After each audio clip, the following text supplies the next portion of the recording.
Good evening, ladies and gentlemen, and welcome inside Xfinity Center. Kevin Kopp and Lauren Capone with you here on the Big Ten Network Plus, welcoming you to an exciting night, Lauren. 5 teams in the final home meet for the Maryland Terrapins, and we are just weeks away from the start of the 2017 postseason. So every team is looking to position themselves with big scores. For Maryland, a chance at a big home score. For the other 4 teams here tonight, New Hampshire, Westchester, Temple, and William & Mary, a chance for a big road score to add to their RQS and position themselves to take a little bit of momentum into the 2017 postseason. Yeah, like you said, 5 teams today, so tons of action nonstop. Everybody's got a bye. There's going to be a lot going on.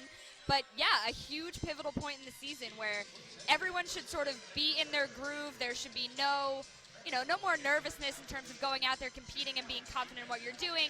Now it's really about going out there, hitting that 24 for 24 as best as you can to keep adding great scores to your RQS, whether you're home or away. Well, Lauren, you mentioned the bye, and since you competed in many meets like this, you think of it as not being too much different than a quad meet. But that 5th team really does make a big difference. Everyone is going to have one bye tonight, as there are only 4 events in 5 teams. Maryland will begin on a bye and then proceed through their home order: vault, bars, beam, and finish on floor. So everyone's going to have a bye at some point tonight. But how does that affect you as a gymnast in a meet like this? I mean, if you're thinking about a big picture, you try not to think of it this way. But let's say you're a one-event specialist, you warmed up already that event at least a good hour and a half ago. You still got a couple events to move through if you're not on the first event. It's just a lot of downtime. And with downtime can come a lot of things. Your body can, not stay warm. Your mind can go 100 different places with a bye. But the good news is that you and your team are in that bye together. You're not the only one in that bye by yourself. So, hopefully your team has, just found a way to chill out during the bye, found a way to just kind of make it through. Maybe you joke around a little bit in the locker room, or maybe you guys, really stay focused. Just stay in your bubble, and that's all you can do throughout any meet, whether you have a bye or not.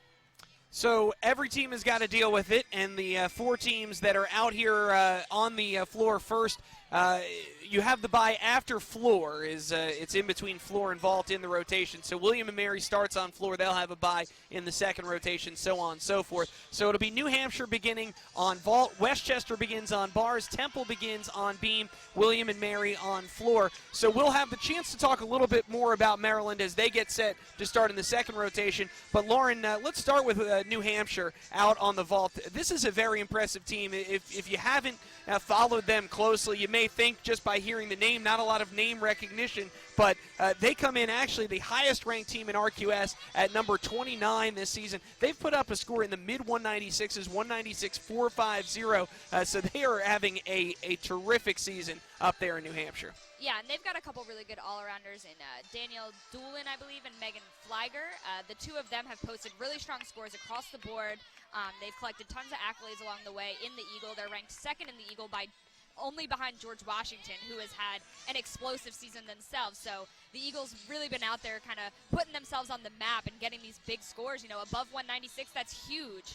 So I think they'll be a fun team to watch. And, interestingly enough, we will talk about Maryland, but they are ranked 29 and 30, which is just, it should make for a really good meet between the 2 of them. And, the other teams that are here, everyone's in it. So it should be really great all around, but I think New Hampshire definitely has the edge right now, and they're definitely going to be a team to watch, especially despite the bye, they are going through Olympic rotation, which is always a strength for any team that has that. Absolutely. So they'll start on vault, bars, beam, floor. They will finish on the bye, and we'll see if their score holds up against what's sure to be a great challenge for Maryland.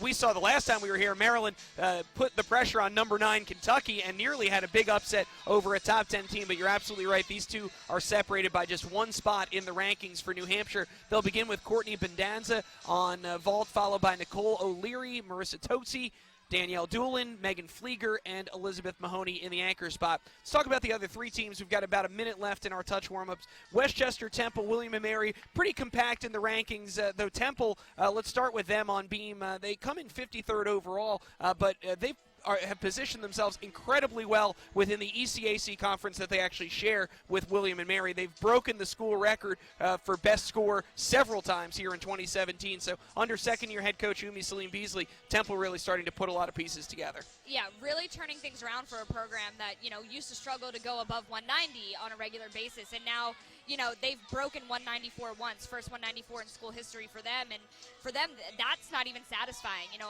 I've been around them a lot, and they hit that 194, and they were super excited about it. And then they basically went 194 on Friday, where they saw a couple of these other teams at the Pink Invitational with a 193.95, and I could just tell after that meet they were like, we wanted that 194 again. So they're a team that's hungry, and they're willing to do what it takes to get those big scores. And, they have all the pieces to keep going above 194 and get bigger scores for this program. And they'll begin on beam with Reagan Oliveri, Alexa Phillip, Daisy Todd, Sahara Gibson, Whitney King, and Bree Wixkowski. Westchester and William & Mary are two teams that also come in incredibly compact in the rankings. Westchester 61st, William & Mary 63rd. And for those two teams, it's really about consistency. Westchester's been in the 194s this year. They've got a high ceiling if they put all their pieces together. They've got some terrific back of their rotation power with Selena Swanger and Majesta Valentine. But it's a matter for both them and the tribe of William & Mary of finding some consistency, and especially on an event like beam, avoiding those falls, avoiding those 5/10 deductions, trying to hit 24 for 24. Exactly, and these teams are really just trying to improve their RQS at this point. They might know at this point they might be out of getting a team qualification for regionals, but they are certainly looking to maybe send some individuals. We talked about Majesta Valentine for just a moment, but she is actually ranked first in the Northeast region for all-around. That's above girls from Michigan, above girls from New Hampshire, and, that's a D2 program. So what they're doing is absolutely working for them, and they just need to continue what they're doing and try to gain as much experience as they can at these bigger venues, these bigger meets, trying to get some big scores. Oh, we just saw a phenomenal start from Courtney Bendanza, who stuck a Yurchenko layout full vault, and we go over to Westchester now for Isabella D'Orazio. I believe had some trouble early in her routine, but you see her finishing up with her dismount there as we're underway in rotation number one. We've got New Hampshire, Westchester, Temple, and William & Mary out on their events, and this is Temple redshirt senior Reagan Oliveri leading off on balance beam. Reagan's a really great beam worker. She was an All-American before she got injured, before she ended up having to take that fifth year, so a lot of experience for Reagan. She's definitely a leader on that team from experience alone, but also, the way she works, she's very calm. In all the things that she does, she'll do a handspring layout step out here, right up, no movement on that one, so good start for Oliveri on the beam there.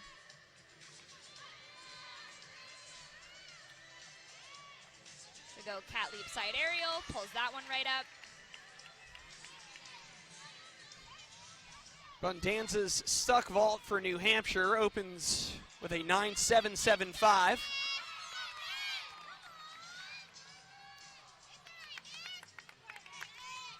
So Reagan will just have her dismount left here. Closing in on a great routine. Let's see if she can get a stick. And she does. Big smile from her. That's the way you want to lead off a beam rotation, and that's why she's in that lead-off spot. Super consistent, super calm in her approach to beam, and that's exactly what you want in a beam performer throughout the whole lineup. A fine start there for Temple. New Hampshire with a little bit of trouble. Nicole O'Leary took a fall on her vault, second in the lineup, and Westchester began with a fall from Isabella D'Orazio. So both those teams under a little bit of pressure, and we'll look now at William & Mary for the first time this evening. This is Sophie Harris up first for the tribe on floor. Handspring double pike. Pretty solid landing, brought her chest up really well there. Popping back over to vault. Let's see if New Hampshire can bring it back from a missed vault. This is Marissa Tosi. She has had 2 straight weeks of 9.8 or better, so she seems to be in a good position to bring New Hampshire back a little bit here. Now, interestingly enough about New Hampshire, they are coming off 2 home meets, so they might have gotten a little bit comfortable at home, but let's see if she can bring it here now that they're on the road. Sits down that Yurchenko layout half. So that will now mean that New Hampshire will have to count one of those missed vaults to kick off this meet. O'Leary had a 9.15 earlier, so we'll see how that compares. And as you can see, Sophie Harris will take a fall for William & Mary. So it has not been a particularly great start here for a couple of these teams, everyone but Temple at the moment, with a fall. Westchester bounced back after their fall from D'Orazio with a 9.65. That was from Jordan Miranda.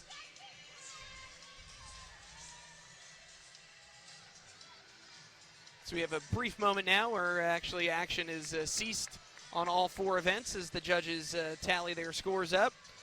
You have 6 competitors in each event, and the top 5 count as we look back at Sophie Harris, who led off for William & Mary. And maybe it's the Wednesday thing. It is a Wednesday night, definitely not a traditional night for gymnastics in the NCAA, but you know, it's exciting to have something midweek, bring in a different crowd, different atmosphere for everybody. So maybe it'll just take a little bit of getting used to, but now we'll pop back over to vault. Action is picked up on a couple events. So Tosi had a 9.25, slight improvement on that 9.15 from Nicole O'Leary. And this is Danielle Doolin we're looking at. One of those 2 all-arounders for the Wildcats.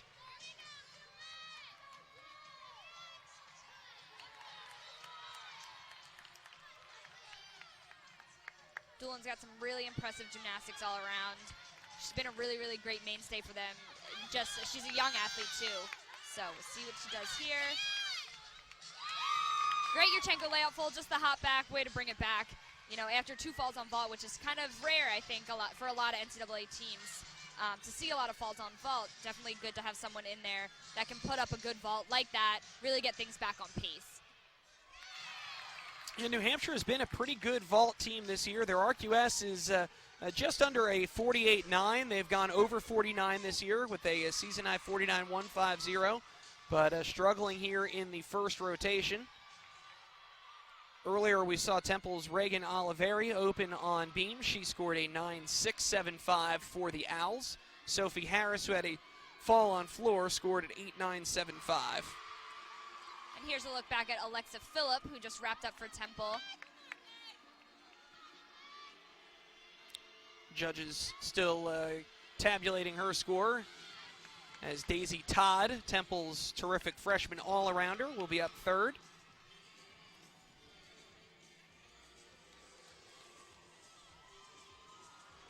And this is New Hampshire's other all-arounder, Megan Fliger. She'll be going up 5th in this lineup, so another one of these all-arounders to look out for. Should be a pretty good battle, actually, between some of the all-arounders that are here today. Yeah. I don't think Maryland has any, but we've got, oh, they do. So Alicia Farina and Kirsten Peterman will be competing in the all-around today. So some big names we got. This is one of them. Yurchenko layout full, great landing, really, really nice vault. So New Hampshire starting to get things back on track here on vault. And a chance for us to look over at floor now for freshman Caroline Capone of William & Mary. You saw her double pike there. It was a really good landing. She had a little extra room, you could even see, so hopefully she'll take that extra juice into her last pass. Back 2.5, puts a hand down, goes out of bounds unfortunately, but it looked great in the air. So William & Mary also off to a little bit of a troubling start over there on floor from what we've seen. Yep, that's back-to-back falls, unfortunately, for the Tribe to open their night. And this is look just a moment ago at that vault from Megan Flieger.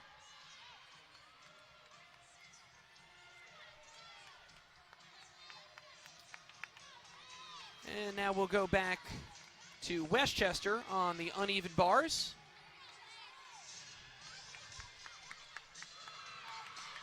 And this is Megan Chan up 4th for the Rams. Made it through her release moves there. Now what I like to see from some of these smaller teams definitely is they do a lot more unique skills than maybe what you see from some of the bigger schools. So great double-A dismount there with just a step, but she did a nice Dikachev and turned herself around and did a straddle back, which is maybe a high to low that you don't see every day. You see a lot of bails, shoot overs down to the low bar. Now even, you're seeing a bigger trend with Shapashes and things like that. So definitely good to see some different things. That was Elizabeth Mahoney, the vault anchor for New Hampshire. You saw just a step back on that Yurchenko layout full, and another look at the dismount from Megan Chan.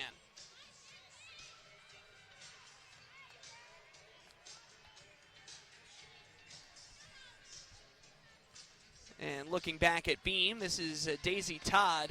Scores have been coming up very slow on the balance beam. Temple's only competed 2. And Daisy Todd up 3rd for Temple. This is a freshman that they are very high on. Yeah, she has earned, I believe, 3 Rookie of the Week awards in the ECAC, 1 Gymnast of the Week award. She is just super calm and consistent for a freshman. There's her front toss. She's actually had some trouble on beam, so speaking of that, a little bit of wobble there. Just, I think, a little bit of mid-season hesitancy. Has a little bit of, I think, questioning her, not maybe herself, but kind of working through some getting used to the season as a freshman. She ended up putting her hand down there on that side aerial, so definitely will be a big chunk taken out of her score for that one. Switch leap tuck full. And I think that's one thing that freshmen need to learn is maybe, mid-routine adjustments is something that definitely comes with maturity and experience. So she'll wrap up there with a great gainer full dismount. Not a full fall. She didn't actually come off the apparatus, so ideally I'm sure that will be the routine that Temple will want to drop, really hammer it home with the back half of their lineup. Yeah, that's after a 9.675 from Oliveri to open and a 9.375 from Phillips. So they'll have to count that number right now. Every team just a little bit shaky here in this first rotation. We go back to William Mary on floor exercise. Olivia O'Connor up 3rd for the Tribe. What this does for any team right now is just open the door. It's any team's game at this point. There are mistakes everywhere, so it's whoever can really bring themselves back from these kind of mishaps that aren't ideal. Yeah, of all things, New Hampshire got themselves back into pretty good shape. They finished with 2 9.8s from Flieger and Mahoney, and they'll actually probably be put up a pretty competitive number here, even counting one of those falls on vault. So O'Connor wraps up, and we will see her in the all-around this evening for William & Mary. Taking one more look at her double pike there. Great landing. Her chest came right up.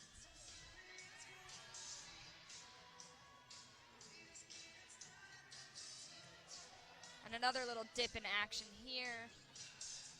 Waiting for some scores to come up, and vault has wrapped up, and I believe bars only has 1 or 2 left to go as well. They will have 1 left. Miranda Marshall just finished a moment ago, so Majesta Valentine will be in the anchor spot for Westchester.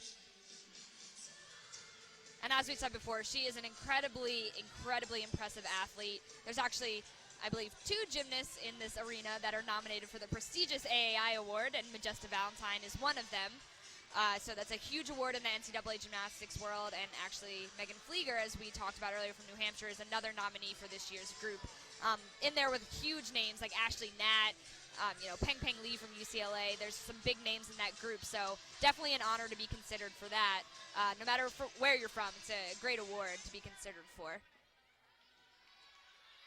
So on beam now, after a mishap from Daisy Todd, we have Sahara Gibson for Temple. Now, Sahara does a really unique flight series as well. So we saw Daisy's unique one, but Sahara will go front toss. A little bit of a slip there, but good for her. She can go back and do it one more time without any, any deduction just for repeating the skill.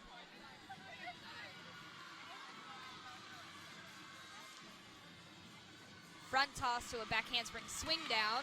So a nice, unique series, something different for the judges to see.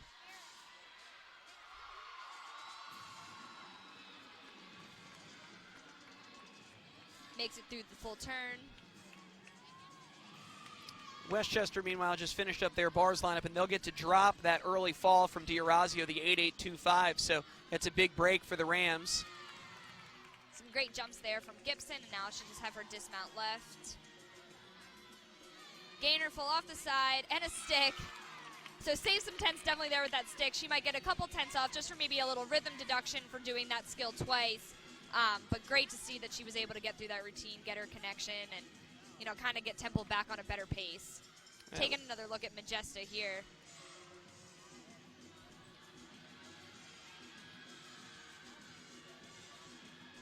Maybe a little shy on the handstand, but she's got a great dismount. Giant full double tuck. Sets it down.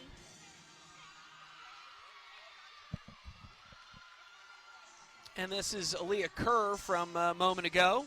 Westchester on floor exercise. A great floor worker. Excuse me, William and Mary. Yes, a great floor worker for the Tribe. She's actually reached 9.9 just a couple weeks ago. And we saw her here the last time we were here. So great to see her again. She's a super powerful gymnast. And, things are really shaking up around here in the arena. So it was 2 early falls for William and Mary, and then they bounced back with a 9-7 from Olivia O'Connor. This is an exhibition bars routine from Westchester. We'll see each team has the ability to elect to compete a gymnast in exhibition. This will not count toward the team score. Ends up missing that dismount a little bit, but made it through. Looked pretty good other than that. Westchester on bars opened with a 48 even. So that is above their season RQS average. And it was capped off by a 9.75 from Majesta Valentine.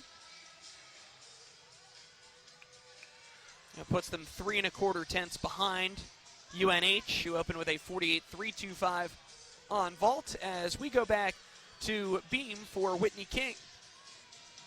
Whitney's another strong freshman for Temple. She only competes beam, but man, is she great at it. I think she's really kind of come into her own as a freshman. Saw a great front aerial there. Has handled pressure extremely well thus far. Little bobble there coming out of that sheep jump.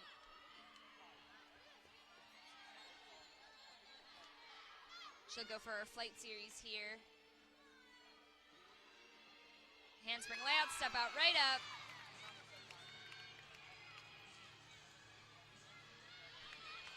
Sahara Gibson, by the way, scored a 9.75 for Temple just before this. So great to put them back on track, kind of make everyone feel a bit more comfortable. A great dismount from King. Cold stuck. Gets a good power clap after that one, and, that sets up their lineup really well. She's going out there and doing her job, and that's all you can ask for, and she'll definitely get rewarded for that one, I would love to say. And they've got a very solid anchor, Bree Wixkowski, behind her. And Temple can drop the low score from Daisy Todd if Wixkowski hits. Back on floor, senior Bree Gironda, an all-arounder for William and Mary. One of their older athletes, I believe she's a senior, so bringing that experience to her performance. Competing as an all-arounder takes a lot, whether you're a freshman, junior, senior, whatever. So great to have her, competing all 4 with her seasoned gymnastics out there. Handspring double pike, great double pike. Closes it out for Tribes, getting back on track with another great routine there. Yeah, they're coming off of a 9.7 from O'Connor, a 9.8 from Aaliyah Kerr. So again, it was just those early struggles, and we said that's really been the key for teams like Temple, Westchester, and William and Mary. Is you've got to avoid the 2 low numbers in one rotation, and more often than not, they've been able to. But it's something that helped Westchester. They just had the 1 fall and were able to drop it, but is going to hurt William and Mary here in rotation number 1. So we've got 1 competitor left on beam and on floor for Temple and William and Mary, respectively. And Temple's Bree Wixkowski is on the beam.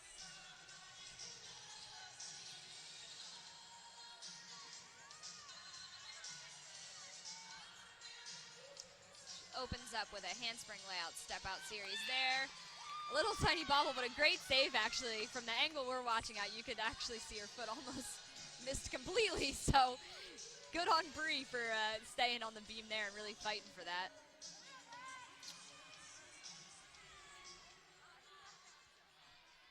She'll go front toss there. Another little bobble. See, and those are the things that we talked about that are really going to add up for these teams that are trying to get good road scores. You know, she's staying on. She's doing a great job, which is good, especially with Temple having, you know, Daisy's routine that might not have been their ideal. So I think they just really need to settle. And opening on beam is such a hard event to open on, so those little jitters do come out, especially when you start on the event. Yeah, it's really no time to get your feet underneath you. You're right out there on 4 inches to start the meet, coming into it cold. And it's not a common starting point because you're either starting on vault at home or bars on the road. If you're in a dual meet, yep. So. But, you know, she made it through. It's a hit routine. Just those couple of bobbles, it should still be, you know, a good score for them to count and drop that low score from Daisy Todd. Another look at the dismount there. Just a small, tiny hop. And now to William and Mary on floor, freshman Taylor White, the Tribe anchor, after a 9.775 from Gironda.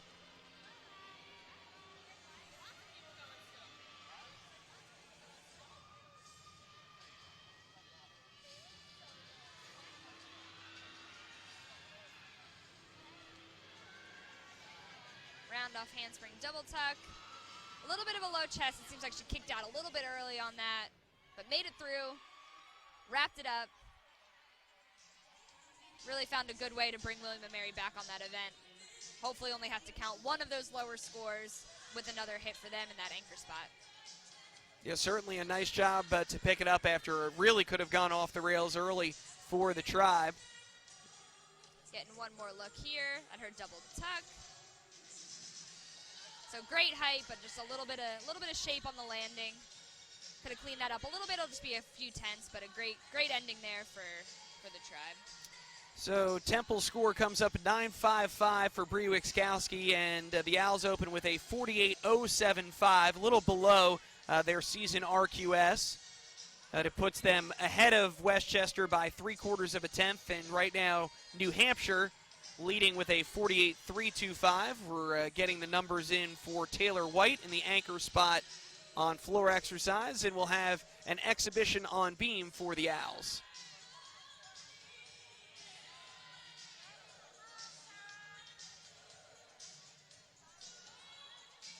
This is Kara Masella for the Owls. A freshman who was in the lineup for a lot of the beginning of the season, had a couple off weeks, so kind of switched her out a little, maybe to build some confidence back with these exhibition routines.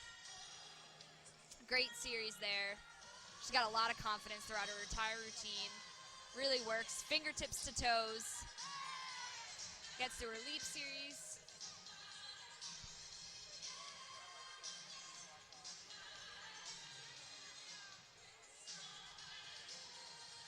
She does a really unique dismount here, actually. She'll go front gainer full. Just takes a step back, gets through that set. So a super unique dismount, fun to watch, definitely. I think the crowd likes that one. And that will officially wrap it up for the Owls on their first rotation. And that brings us to the end of rotation one. Perhaps a little bit of road jitters, some teams struggling with some falls early. New Hampshire, William and Mary having to count one, and it's pretty tight between these four at the end of one rotation. New Hampshire opens up in first, 48.325. Temple in second, 48.075. Westchester in third with a 48 even, and William and Mary just 2/10 behind, 47.8. So Maryland will debut on vault, New Hampshire to bars, Westchester to beam, Temple to floor, and William and Mary will be on by when we come back to Xfinity Center in College Park with the second rotation. You're watching live coverage of Maryland Gymnastics on BTN to go. Welcome back, ladies and gentlemen. Kevin Kopp, Lauren Capone with you here on BTN to go. Thanks for being with us on a Wednesday night. We've completed one of 5 rotations this evening, and the Maryland Terrapins, the home team, will get to debut here in our second rotation on vault. New Hampshire goes to bars, Westchester to beam, Temple to floor, and William and Mary has a bye in rotation 2. So, Lauren, we didn't really talk much about Maryland at the start of the meet, knowing that they would begin on bye, but we already had senior night for this team, or senior day for this team, the last time we were here. But this is the final time in this arena for these 3 talented seniors for Maryland. And so whether or not you call this senior night or not, it's got to be a special night for that trio. Yeah, this is the emotional senior night. Maybe not the promoted senior night, but definitely the physical and emotional senior night. You know, these Terps are so lucky to be in this beautiful facility. I mean, the Xfinity Center is gorgeous. You know, to compete in an arena like this for your whole career, and they've done so much for the program. You know, you've got to have a little extra, a little extra nerve running through you, but a good nerve, I think, coming out of that first. Or there's 4 years that you've had, and this really is the last time. And then after this, like, they are on a huge streak of meets right now. I was talking to their assistant coach, Evan Agner, before the meet, and I believe he said it was like 5 meets in 13 days, which is just crazy. And then, they have a full off weekend this weekend. They have a week and a half off, and then they'll go into that Big 5 meet. So, what they're doing is working, obviously. They've posted some big scores. They really seem to have hit their stride, and this is where it all kind of comes to a head for these seniors. Oh, and the thing that has impressed me most about Maryland is the consistency that they've demonstrated. Their RQS is not that far off from their season high score, which shows you they're putting up a lot of scores that are all clustered very tightly together in that low to mid 195 range. Their RQS is a 195.295. Their high score is a 195.625. We'll see if they can top that in their final time here at the Xfinity Center. And actually, from this angle, Kirsten Peterman almost looked like she missed a hand on the table there, but she really pulled that out and just got that hop back. She kept her form really well, so good on her for opening that up one nice and clean, keeping the save. We'll get one more look at it here. Hard to tell where they got a head in the way there, but still a great vault to start off with, considering. Yeah, you certainly lose a little bit of your block coming off the table, obviously, when you don't get your full hand on it, but Peterman's got power to spare, so the freshman all-arounder begins her night on vault. Deanna Magro, Emily Brockmuller, Morgan Bixler, Alicia Farina, and Sarah Fowler is the rest of the vault lineup for Maryland. Here is Westchester on beam, beginning with Megan Chan. Her dismount there. Punch layout full, just a small hop. And got a big cheer from the team, so I could only assume that the whole routine was a good clean hit to lead off the Rams on beam.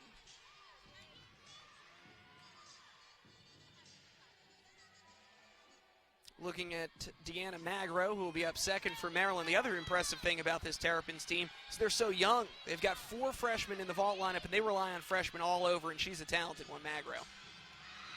Another Yurchenko layout full with that hop back. They have such powerful vaults. And I think that's great to see. A lot of times you might see someone do Yurchenko full and barely make it around, but these girls have that extra juice coming out of these vaults, and they're beautiful. In the air, they're so clean. Body shapes are great. Entries onto the table are great.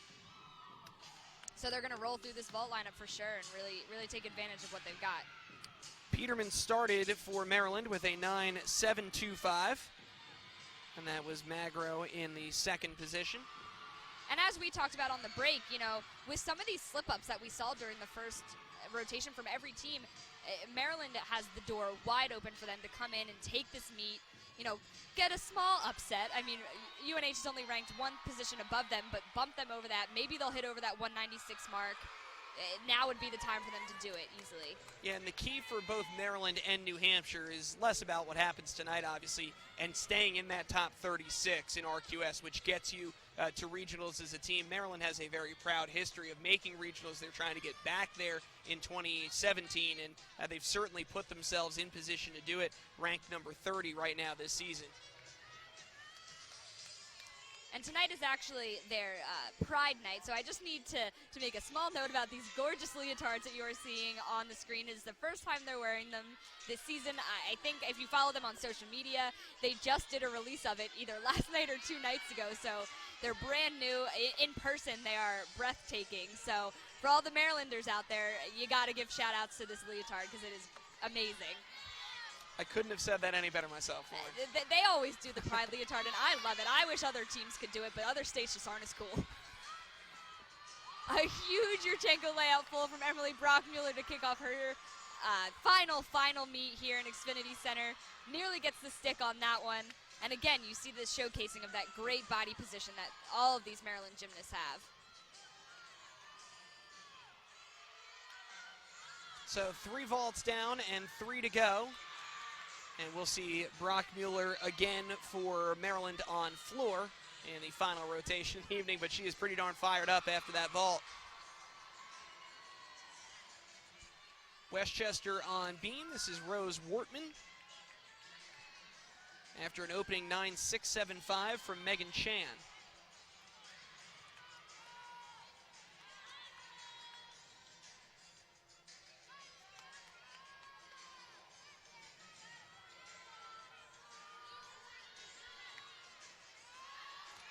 Gainer layout full off this side. A little bit piked down there, so had a little bit of a hop. Brockmuller a moment ago on vault scored a 9.775. That's the high number so far for Maryland. 9.725 from Peterman, 9.675 from Magro. And one more look at the dismount for Wortman. So 2 down for Westchester on the beam, and we'll go back to vault now for another of the Terrapins freshmen. This is Morgan Bixler. A huge vaulter, great scoring potential here. Yurchenko layout full, just a step backwards, but you can see how much height and power she has in that vault. Once she finds that landing, whew, beautiful. And the distance too, she's almost off of the sting mat there, if you can see where her feet are when she lands. And look at, again, body position, and that is the tenths that are gonna save. So yeah, she had the step, but she makes up for it with straight as a board the entire time. A great addition to that vault lineup, definitely. You got 4 freshmen and 2 seniors making up the 6 in the vault lineup for Maryland, so they are not going anywhere. And Morgan Bixler just scored a 9.8, high score of the evening for the freshman. And ties the highest score so far, so UNH had 2 9.8s, so right now that is the score to beat on vault in terms of individual event titles go. And we'll get to check in with Reagan Oliveri on floor for Temple. This was after a 9.7 to open from freshman Jaylene Everett.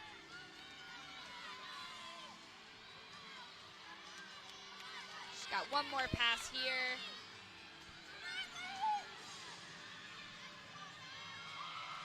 So a lot going on. Reagan did make her last pass, but a huge, huge ball over here from Alicia Farina.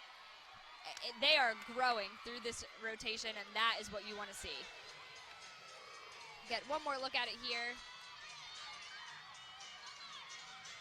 Just the hop back. And Farina's season and career high is a 9.775. She may have just broken that. Yeah, and with the way the scores are growing through this through their lineup right here, it should definitely go over that. But we will have to wait and see as we check back in with Westchester on beam. Emily Lowry up 3rd for Westchester. Oh, and it's 9.775 for Farina, so she matches her career high. Only a matter of time. Comes off there on beam on that front toss.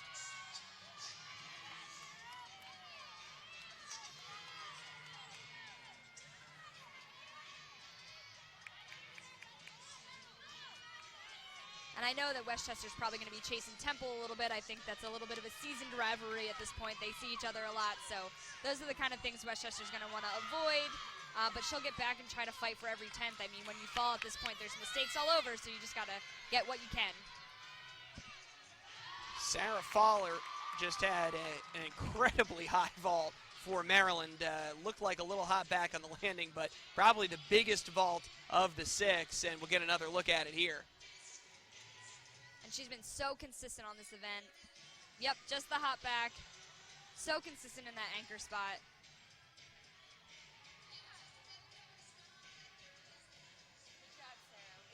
Just maybe a little pike down at the end there, but great shapes.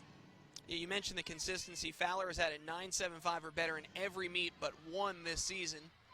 And you can add this one to the list.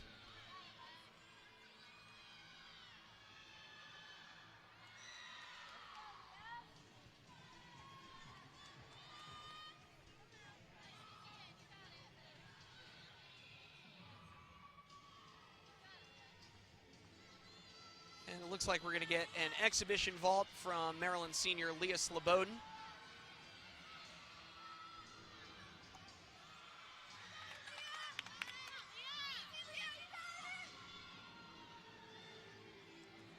Ended up tucking that vault. Looks like she came in a little bit high on the table, actually, so might have been safe on her part to go for the tuck. Made it around. Still a good vault for her, and in the exhibition spot, no pressure on that, so good for her to get out on her senior day and get one last vault here in Xfinity Center. So Maryland wraps up on vault. The final score from Fowler is a 9.775, and Maryland will have a 48.850 on vault, a very good way to start for the Terrapins. And back over to Westchester now following a fall. This is Selena Swanger.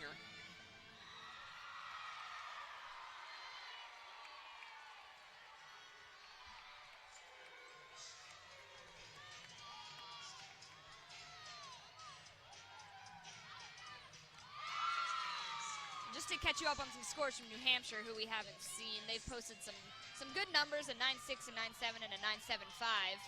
That 9.75 high came from Danielle Doolin, and Flagger had the 9.7. So those two all-arounders working through, getting some good numbers to post a good score for their all-around marks. A big balance check from Swanger on her leap series. Straddle leap, straddle quarter gave her a little bit of trouble. Front toss there brings that up.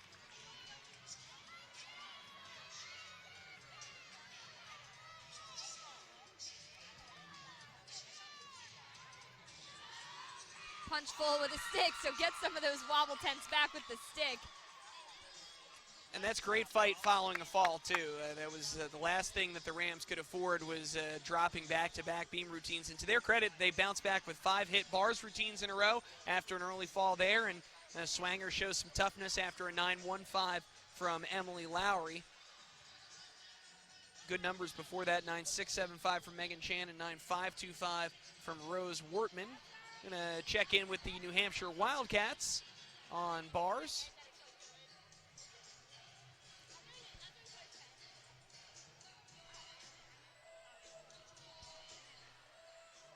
This will be Jennifer King up 5th for UNH.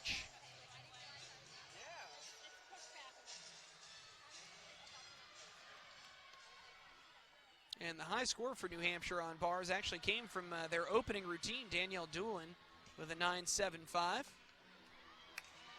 Check that, this is Danielle Mulligan, the bars anchor for New Hampshire.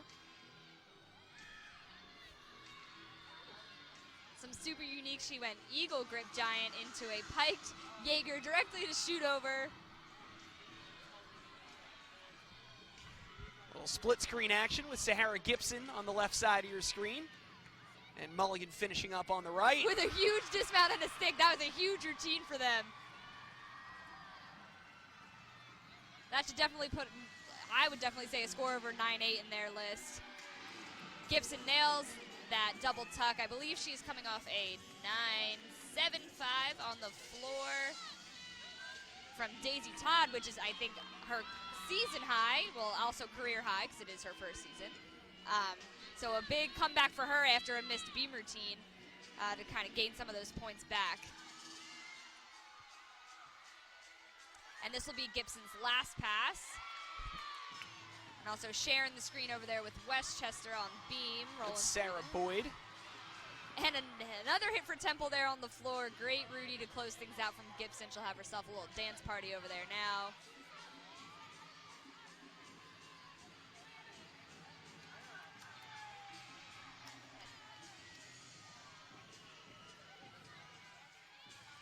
So Temple with another hit and 2 big closers to close out their lineup. So hopefully we'll get a peek at that as we keep taking another peek here at Westchester. Some great scale work there. Hurts me just watching. And on the left now, an exhibition bar set for New Hampshire as Boyd finishes up with just a little step back on her dismount. New Hampshire put up a very nice bar set.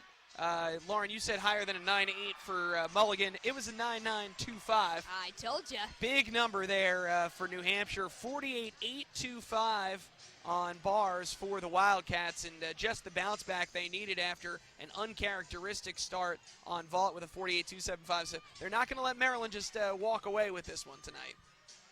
Yeah, like you said, it's exactly what they needed to do. They kind of knew that they might have dropped the ball a little bit on vault, and they came back and attacked that bar set and, you know, had that 6 for 6. They're going to drop a 9.6, which is great, and you're going to count all scores over 9-7. I mean, you can't ask for anything better than that, especially coming out of an event where you might not have posted the score that you wanted to score to open things up. And interestingly, Mulligan has won 7 straight bars titles for New Hampshire, which is pretty impressive given the caliber of competition they faced. At 9.925, she may have a chance to make it 8. That fact is an SID's dream. Yes, I hope I'm taking no credit for that fact. That was not my research. That is courtesy UNH Sports Information. They did a great job. Temple and Westchester both back at it here. And on the left side of your screen, that is Alexa Phillip for Temple. The right side is Majesta Valentine for Westchester. And a huge double pike. These two athletes on the screen right now are just huge gymnastics all around. Alexa, you'll really only see her as a bar and floor specialist. We saw her on beam today. She's new into that lineup, but huge floor stuff for her. Majesta on the right with a great handspring layout step out. Phillips' second pass, 1.5 to a layout, takes the step back to avoid going out of bounds, so smart play on her part there. And I think one thing people notice about Alexa is she's super expressive. She's got tons of great dance from, as I say all the time, fingertips to toes. A lot of people forget, you know, one of the two, and she's got all of it, so she'll have one more pass to wrap things up, and Majesta's rolling through her routine as well.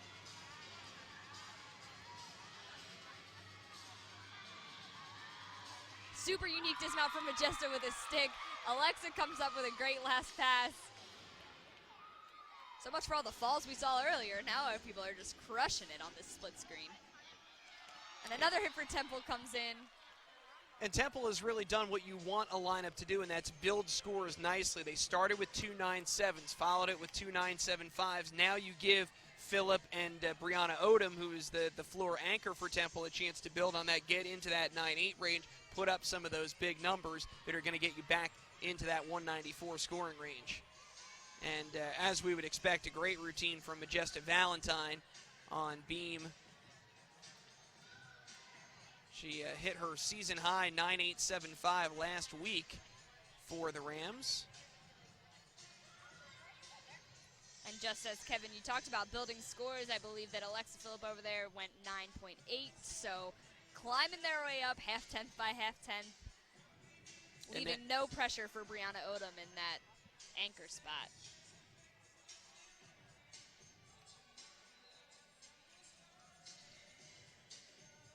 Temple's just 1/10 off of their season high already on floor, so a 9.8 from Odom would get Temple the rest of the way there.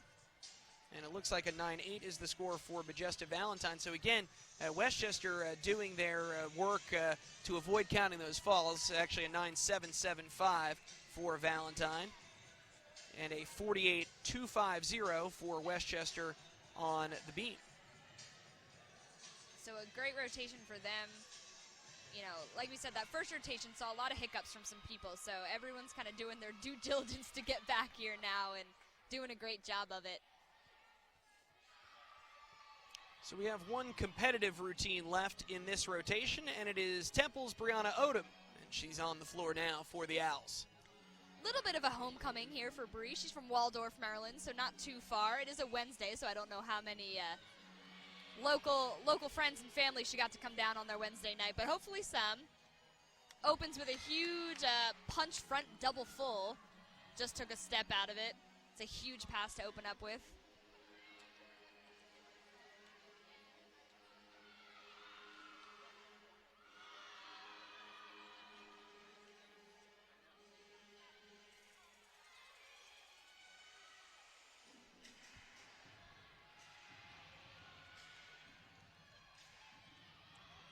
Second pass, she goes round off, whip, half, front full. Beautiful, great lines. And she really is a performer. She loves this routine. The team loves this routine. Has super high scoring potential, but has one more big pass, one more big test at the end. Bree's season and career high is a 9.85. So gearing up for her last pass here. She's got a double tuck to close. sky high and makes it. Man. And the team comes storming the floor. And judging by the reaction of the crowd here at Xfinity Center, I would venture to say a lot of folks have come over from the Eastern Shore to cheer on Bri Odom here, because that felt like it was a home routine with that reaction. So with that, the second rotation will conclude. We'll wait on that one final score from Temple. It is coming up quickly, and looks like a 9.85 for Brianna Odom. So that gives Temple a new season high, 48.850 on floor.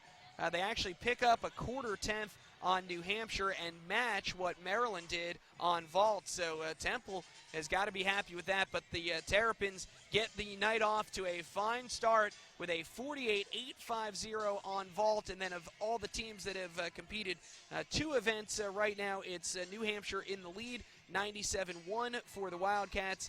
Temple in second, 96.925. Westchester in third with a 96.250. So our third rotation coming up from Xfinity Center: Maryland on bars, New Hampshire on beam, Westchester on floor, William and Mary on vault, and Temple will have a bye. So that's when we come back to Xfinity Center here in College Park. You're watching live coverage of Maryland Gymnastics on BTN to go. Welcome back, ladies and gentlemen. Kevin Kopp, Lauren Capone with you here on BTN to go. We are getting ready to start rotation number 3. It'll be Maryland, the home team, after a fine start on vault. They'll head to bars. New Hampshire to beam, Westchester to floor. William and Mary will be on vault, and Temple on a bye here in the third rotation. So, Lauren, Maryland got off to a terrific start after having a bye in the first rotation while everyone else kind of got their legs underneath them. Maryland came out of the gate on fire, 48.850. High score was Morgan Bixler with a 9.8, and now they go to bars, another event where they have been so solid and so consistent this year, a chance to build off of what they did in the second rotation.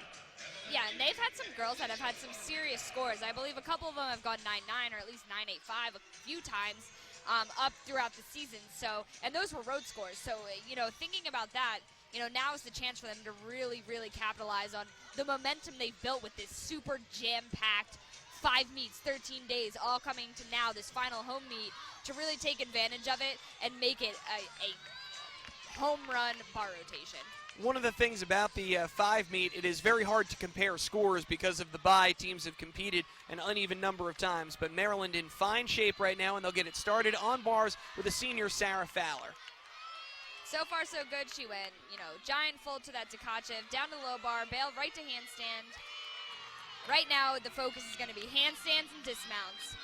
She's marked her handstands really well. Let's see if she can get a good dismount here. Giant fold, double tuck. And she grabs the stick. And that's how she opens this rotation every time. And I'm sure that's why she's in that position. She can get such a high score, but it's so consistent. It's so clean. She knows where she is. She has such great air awareness on these dismounts where, the times I've been here, at least, 3-4 times this season, and it's been a stick every time. Yeah, and you love having a senior in that opening spot in a rotation because even though, you could probably put that routine 4th, 5th, 6th, maybe in the lineup and have it score a bigger number. There really is no substitute for being able to set that floor, really, that now you want to build off of with the rest of your scores. And Fowler will be followed by freshman Kirsten Peterman, Megan McClellan, Chanel Agaran, Evelyn Nee, and Alicia Farina in the anchor spot. Looking at Westchester on floor, this is Kristen Torres. Westchester has put up some big numbers on floor as well. It's a really strong event for them in terms of their team. A great punch Rudy there. Gets the lead pass. A little shaky, I think, on that Popa. She seems a little bit lost, but finishes up. Big cheer from the crowd. She gives a clap herself, so seems like it was a good routine to kick off for the Golden Rams as they move through their rotation on floor.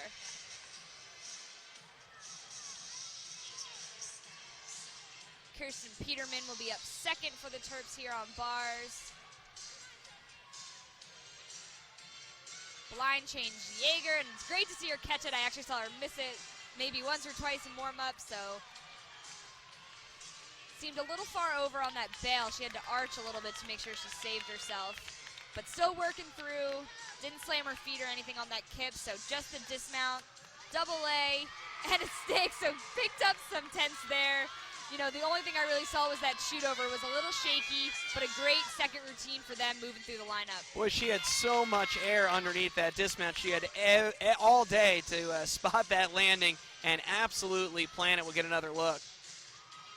Yeah, toes came up so well. You could see she had the look. She saw it right down in front of her, pulled her feet down. That's the way you want to do it every time, definitely. Quick look at William and Mary on vault. That's actually their vaulter that just went. That is Sophie Harris, who is up second for William and Mary after a 9-3 from Brianna Gironda.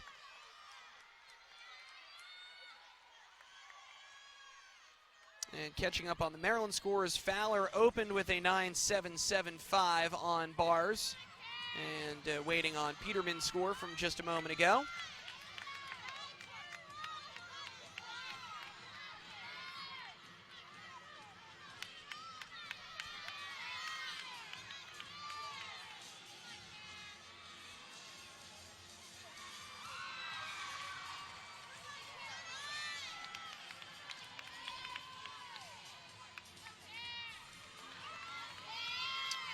Getting ready now for Megan McClelland for Maryland. She'll be up third for the Terrapins. Back mount right into her Tkachev. Could have maybe had a little bit more rotation there. But a beautiful bail down to the handstand, or down to the low bar, pardon me. And she'll just have her dismount left. Double A, just a step. Another great hit set, you know, maybe a couple little things there for McClelland. I think I've actually seen her a little bit better on that event. Not her best, but still a good hit. And right now, these teams aren't hitting, as we've seen. You know, we've had a lot of 5 for 6, 4 for 6 rotations. So Maryland's doing what they need to do to position themselves to win this meet, and they're in really great shape. And New Hampshire is not given an inch, meanwhile, on beam. They've come out of the gate with a couple scores in the 9.75, 9.775 range.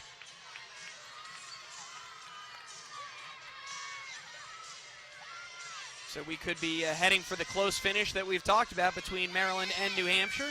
And speaking of the Wildcats, this is Riley Freeling up third for New Hampshire on beam.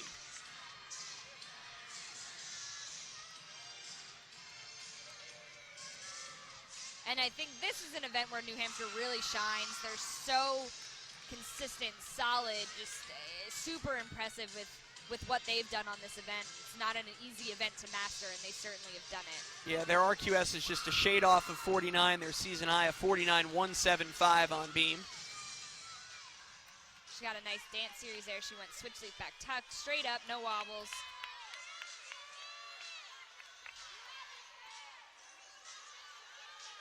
Looks like she's gearing up for the dismount.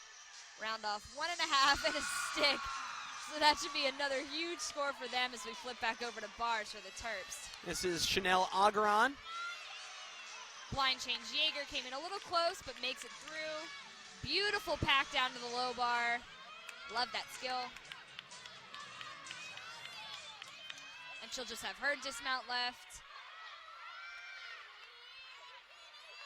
Two giants into a double A and grabs a huge stick. Barely even had to bend for that one. That is a stick of all sticks if I have seen one, and that is probably the best routine I've seen her do here at home. Aside from maybe a little bit of closeness on that major release move, should be a big score for them. Yeah, Augeron has had some good numbers this year, a season high 9.85. Right now, Maryland is open with two 9.775s from Fowler and Peterman, and then a 9.7 just a moment ago from McClelland.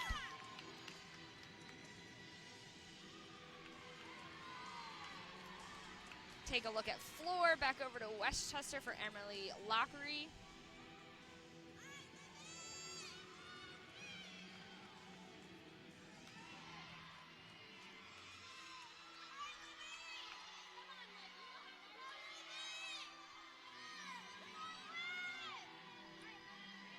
Round off handspring, 1.5 punch tuck, nice and clean.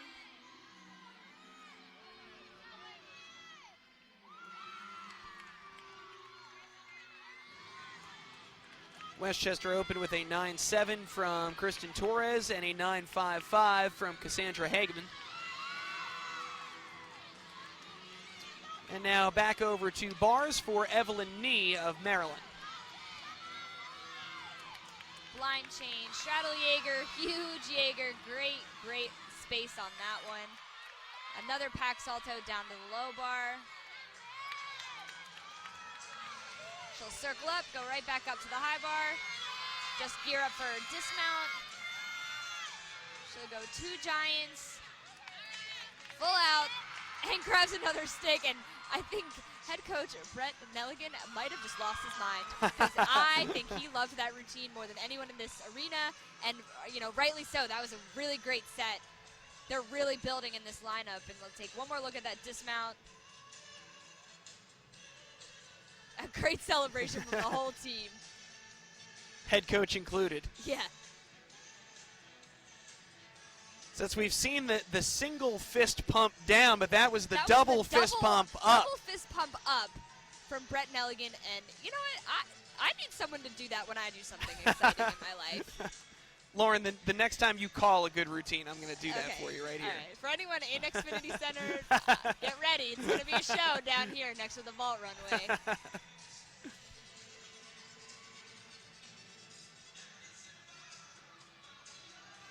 Agron before Nee had a 9.75.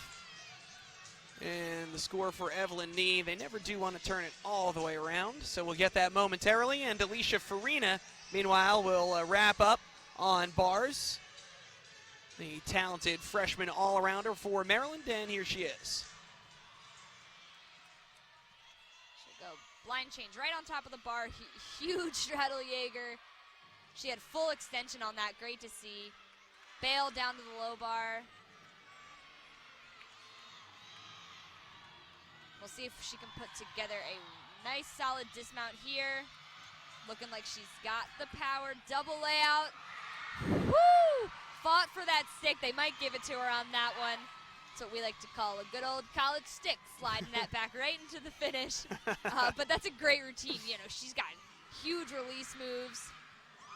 Super clean form throughout the entire thing. So even if they do give her, a half a tenth slide there on that dismount, nothing to be ashamed of because it was gorgeous. So Maryland is 12 for 12, meanwhile, halfway to a consistent night, and that's what they've done. They went the entire month of February, and they competed a lot in that month without ever counting a fall, and you could see why. They just, it's just so clean, time in, time out, and that consistency has got them to where they are. And it's great to see, early in the season I saw some shakeups from them, and I think it was from being such a young team and having a small senior class. I think everyone sort of came into their own. Mid-season, they hit a stride, and now they're just rolling with it. And I actually got to see them at the Pink Invitational, which was down in Philadelphia at the Pennsylvania Convention Center, talk to assistant coach Erin Dooley, and she was like, we just want them to keep doing what they're doing. We think if we stop, it would actually be worse. And I was like, you know what? I actually kind of agree. I see what you're saying there, because they really are just in this groove of hit after hit, and everything is so clean, and it's really working, and it's great to see it because they had some maybe early hiccups that you might have wanted to erase, and they have done that. Maryland finishes with back-to-back 9.825s from Evelyn Nee and Alicia Farina. So it's a 48.950 on bars after a 48.850 for Maryland on vault. And so they are right on season high pace right now if they can keep up what they've done going to beam and floor. Looks like New Hampshire has one beam routine left. That will be Casey Louder, coming off of a 9.85 from Megan Flieger before her. And New Hampshire has hit 5 for 5 to start on beam, with a couple of 9.85s thrown in there from Riley Freeling and Megan Flieger. So a great position right now for the Wildcats.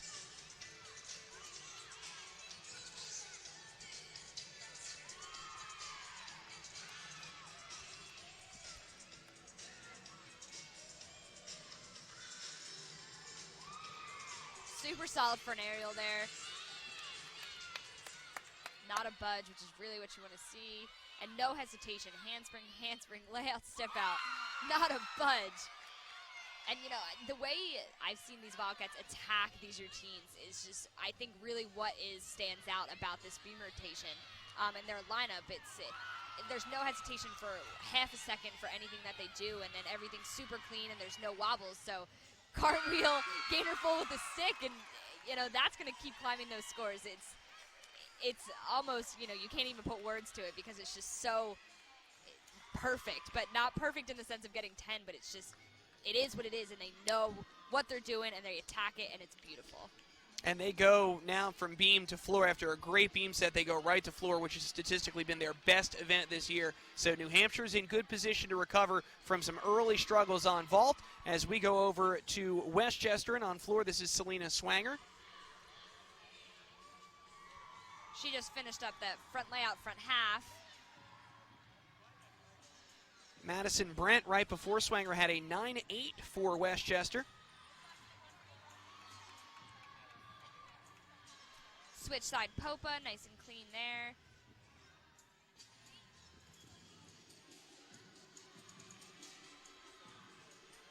And the beam routine we just saw from Casey Louder scores a 9.875, best of the night for New Hampshire.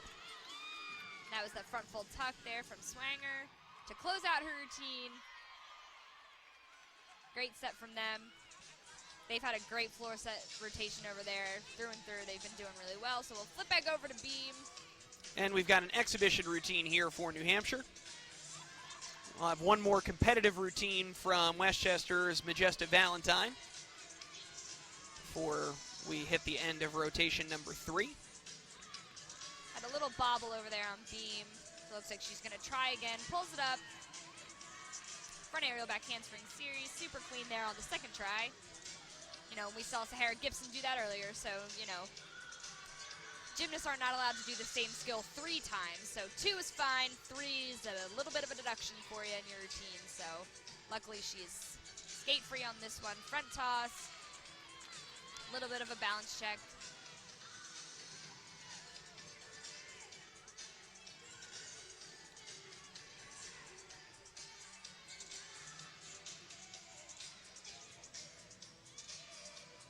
Switch leap straddle quarter.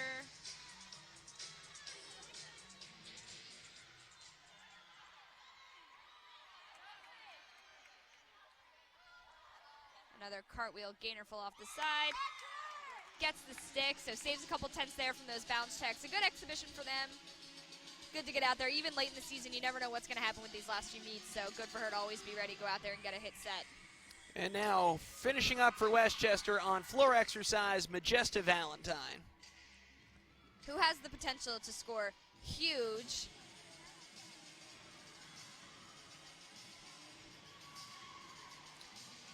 You know, has done so much for this program. You know, it's her last season, and she's just been hitting it out of the park weekend in, weekend out. So, you know, we have to give all the kudos to her for what she's done, and her gymnastics is beautiful, and she gets the scores that she deserves for what she does. So she's had a pair of 9.925s for her season high, including one last week.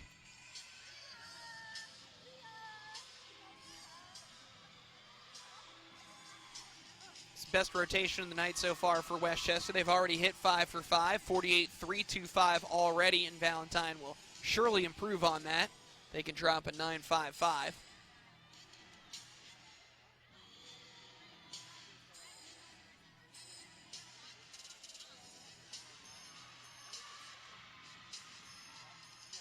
front handspring, Rudy, back layout, step out. I love that pass. I think it's so pretty when done correctly, and she definitely does it right, so a great pass to add. So Majesta Valentine finishes up the third rotation, really by all accounts successful on all fronts. New Hampshire went over 49 on beam, 49-1 for the Wildcats.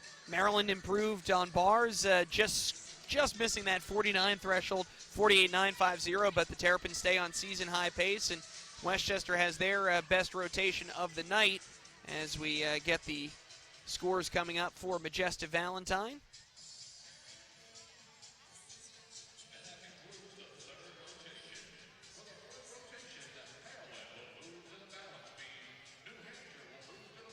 and Valentine gets 1.99, but the other judge saw it as a 9.8. Still a team best 9.85, and a very nice 48.625 for Westchester on floor exercise. So this meet is tightening up, though, between the top two, New Hampshire and Maryland, and you just have a feeling New Hampshire's going to try to set that number in this next rotation on floor. They're going to be sitting on a bye and is biting their nails and sweating it out as Maryland tries to beat that number. So we'll see how things progress when we come back with the fourth rotation from Xfinity Center.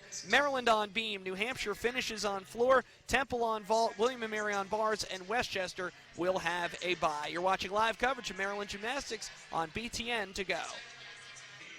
Welcome back, ladies and gentlemen. Kevin Kopp and Lauren Capone with you here on BTN to go, getting ready to start the fourth rotation of the night. 5-team meet. Maryland will be on beam. New Hampshire will wrap up on floor. So New Hampshire will get to post their final team score, and Maryland will know, or will know at least, exactly what the Terrapins would have to do to pass them and take first tonight. It looks like it's going to come down to those two. There are your scores through 3 rotations, and as you can see, because of the bye, it's a little bit unbalanced, but Maryland in the lead of the teams that have competed 2 rotations, and New Hampshire in the lead of the teams that have competed 3 rotations. So we're going to begin on the balance beam with freshman all-arounder Kirsten Peterman. She'll be followed by Dominica Trotter, Alicia Farina, Chanel Agaran, Evelyn Nee, and Sarah Fowler. Peterman having a great day so far herself in the all-around. Been super solid all around. Opens up there with that side summy, looking great. And now what we're going to hope here is that they really take that momentum they've built through these first 2 rotations and rein it in and put it out there on beam. Can be a nerve-wracking event for a lot of people, but they have the energy to take it and hit it out of the park. And right now, Peterman's looking really good, a really solid handspring layout step out there. Yeah, the good thing for Maryland, they've certainly statistically been a little bit better on the first 2 than the last 2, but they are really picking up well on beam and floor. In fact, they had their best beam performance of the year last week at West Virginia with a 48.975.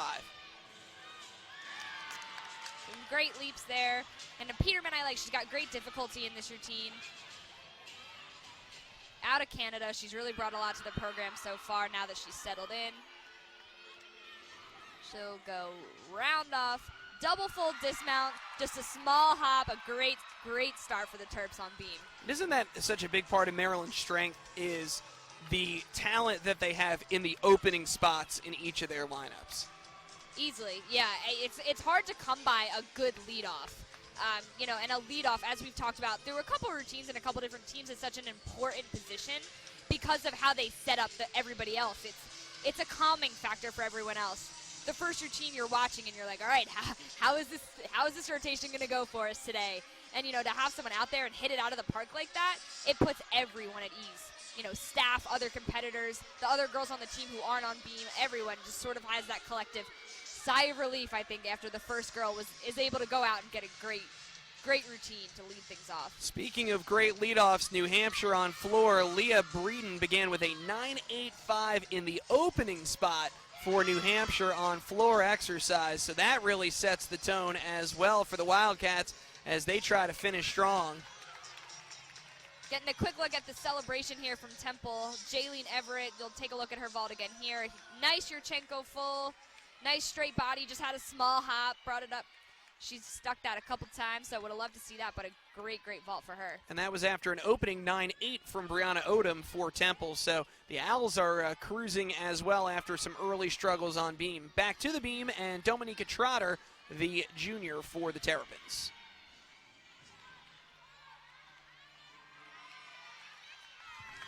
Fights for that connection there, that front aerial to a split leap. Trotter out of New Jersey, actually, so weirdly enough, knows some of the girls on the other team. I think Sahara Gibson and her good friends from back home, so it's been cool to kind of see them say hi to each other during warm-ups and things like that, and I think that's a cool thing about gymnastics and I'm sure other sports, getting back together with some of the people that you knew from back in club or high school. But working through here, maybe a couple little bobbles, but still going through. Switch leap, split half, looking real good there.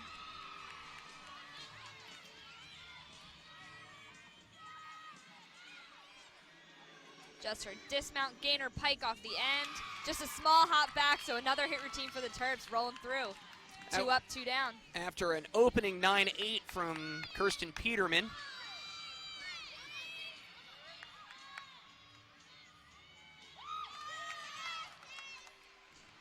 Got another look at her dismount there.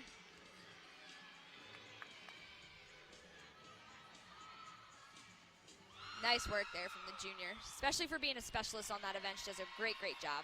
And that is the very end of the floor routine of Brittany Capozzi for New Hampshire. So 2 down for the Wildcats after an opening 9-8-5 from Leah Breeden. The rest of the UNH lineup, Nicole O'Leary, Megan Flieger, Danielle Doolin, and Lexi Calandra will be in the anchor spot.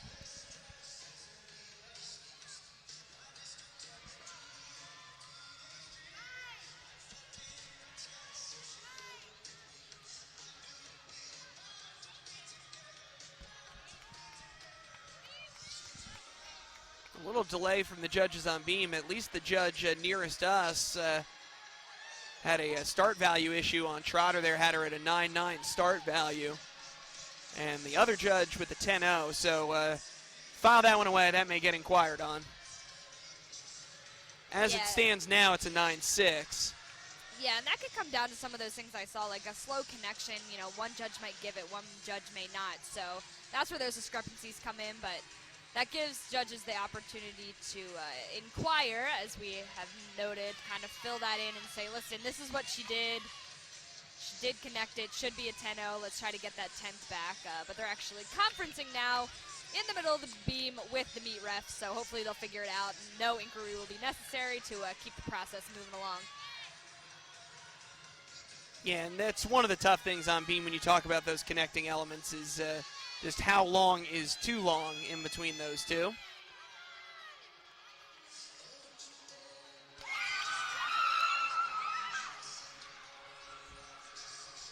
And you didn't see it on the screen, but Aya Magoob up third for the Owls on ball absolutely just murdered Yurchenko layout full.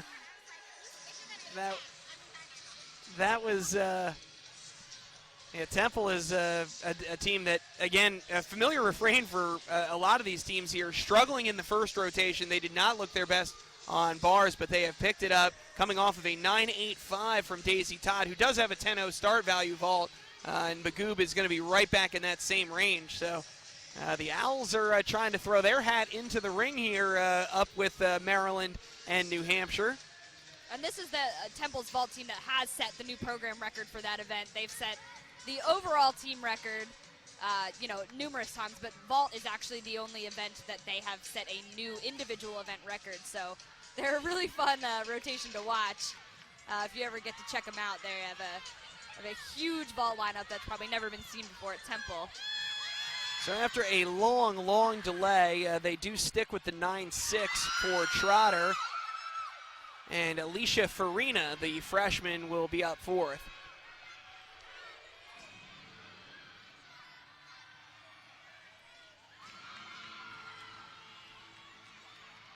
Huge handspring layout, step out, super clean, nothing there.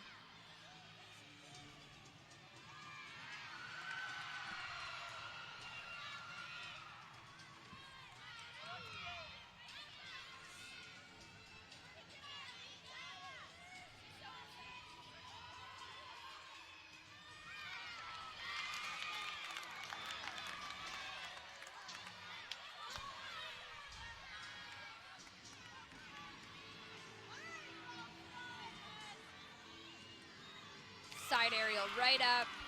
It's a really, really great routine so far. She's super calm, and that's great to see out of a freshman. I mean, we're deep in the season right now, but great to see that she's built some confidence, and you can really see that through this entire routine. She'll just have the dismount left, round off 1.5 with a stick. A huge set from the freshman. That was beautiful.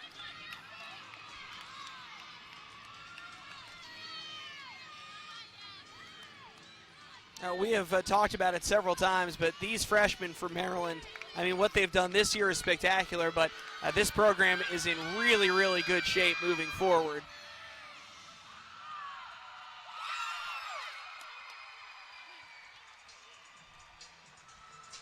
Maryland is halfway done on beam after a 9-8 from Peterman and a 9-6 from Trotter. they'll want to drop that 9-6 the way that New Hampshire and Temple are throwing out scores right now. We'll get to check in here with William and Mary on the uneven bars.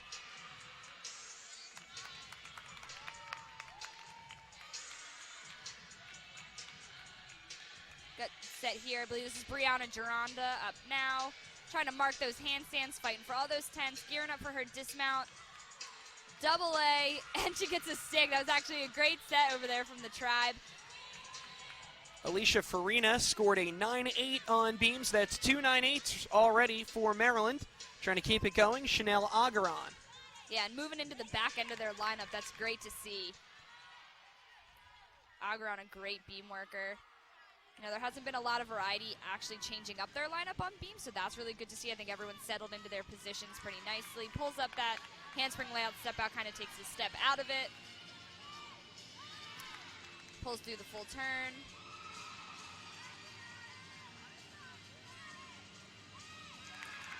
Great side summy there, right up, no wobbles.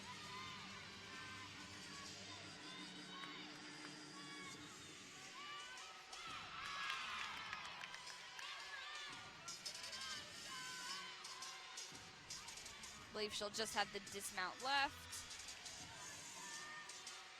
to bring this one home and get another hit here for Maryland. Round off 1.5, just a small slide back, but a great set from her. Keeping things consistent over there on beam. They're rolling right through with some big hitters here at the end.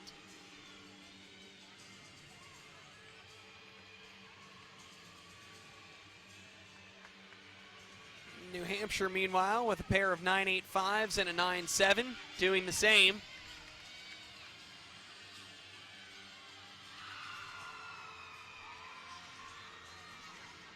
Catching the end there of Megan Flagger's routine.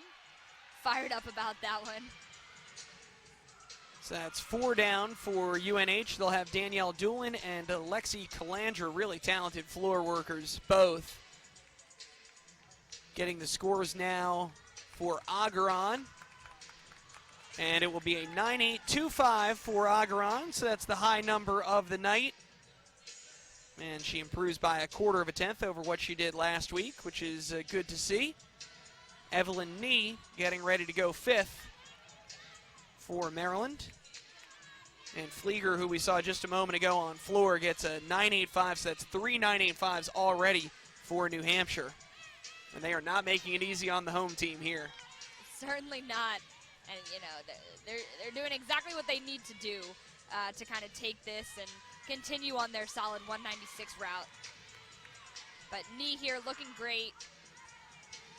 Like we said, the back end of this Maryland lineup is sure to bring home some big scores. Changing it up a little bit with that handspring layout, 2 feet. Good to see some variety in the lineup there, but super clean. I'm a sucker for a good layout, 2 feet. That's what I competed in my short stint in a beam lineup, like 4 times. But I did it. So Nee will just have her dismount here. Round off double full. Takes a step back, but a great routine. Another hit. Like I keep talking about, these hits keep coming for them, and the consistency is what helps them get these great scores, as you talked about, with their high, you know, their average being around their RQS, and they're really just in this cluster of mid-high 195s, and it's great to see from them, and I hope that today is the day that they can really push over that 196, bring things home with, you know, one more beam routine to go, and then a big floor rotation to close things out. Now they're certainly in position, and we'll go to floor. Danielle Doolin had big trouble on her first pass, kind of came in low, bounced forward, took an extra step, so trying to recover after a little bit of a rough start. 1.5 layout there. Looked pretty good, so probably calmed her down a little bit to get through a second pass there.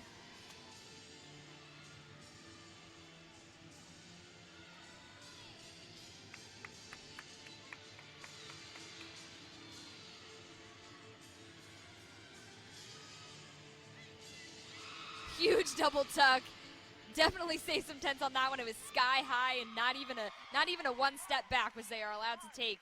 Cold stuck that last pass, and you know that really puts the exclamation point on the routine, and you know should be again another good score. And UNH is battling back from those early falls. to really give Maryland a run for their money here. Yeah, they would certainly be in great shape if they could have avoided counting that fall on vault. The question is that deduction enough? Maryland is trying to make that count, and it is going to really come down to no more than a tenth or two. And looks like we've ended up with another start value discrepancy on the beam routine from Evelyn Nee.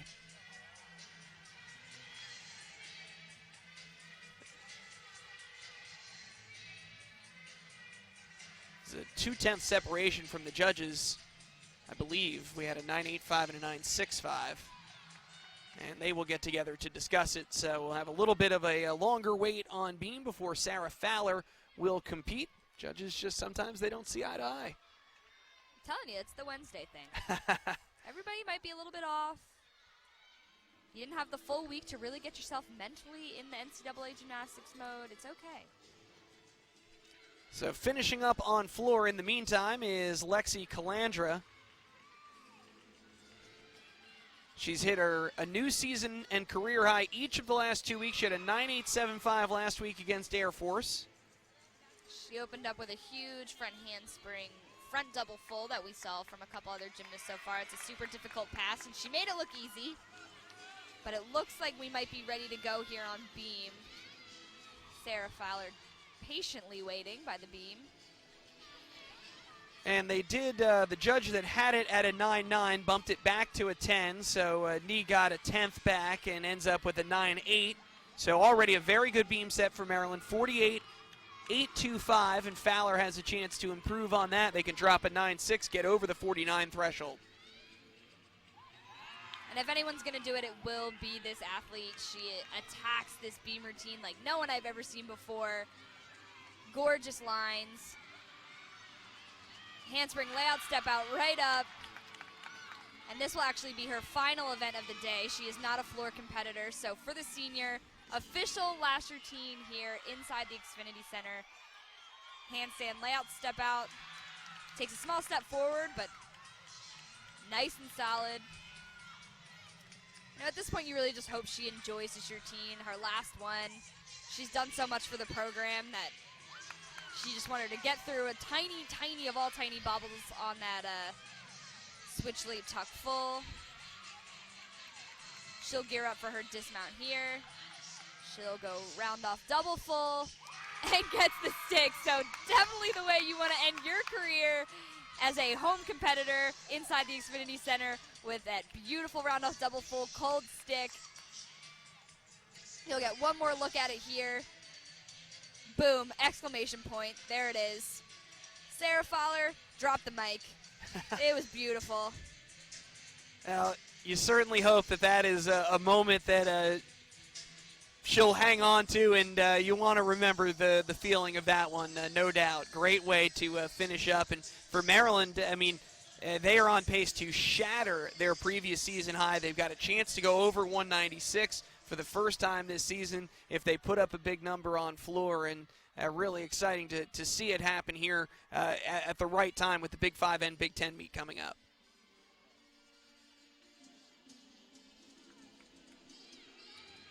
Now I think we just have some exhibitionists going, but we'll wait on this score here for Sarah Fowler. This is an exhibition floor routine. Meanwhile, for New Hampshire, Lexi Calandra had a 9.725. UNH was just below 49 on floor, 48.975, and they will finish tonight with a 195.225. And it's kind of one of those what could have been if they didn't have those early falls on vault.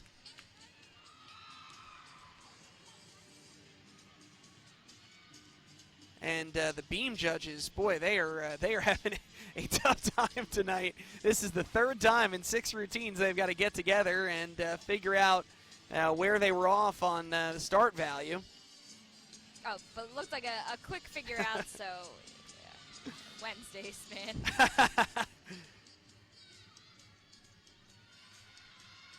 Now, the last one got corrected up. This one, unfortunately for Maryland, gets corrected down. And it's a 9.65 for Fowler. So it will improve on the team score slightly. 48.875 for Maryland on beam. And now we will get an exhibition for the Terps.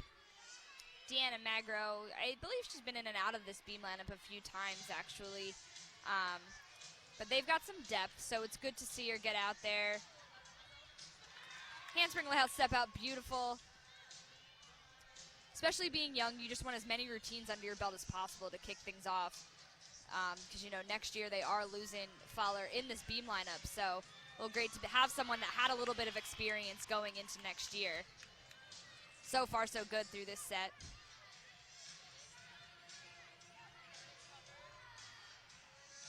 Switch leap, straddle 3/4.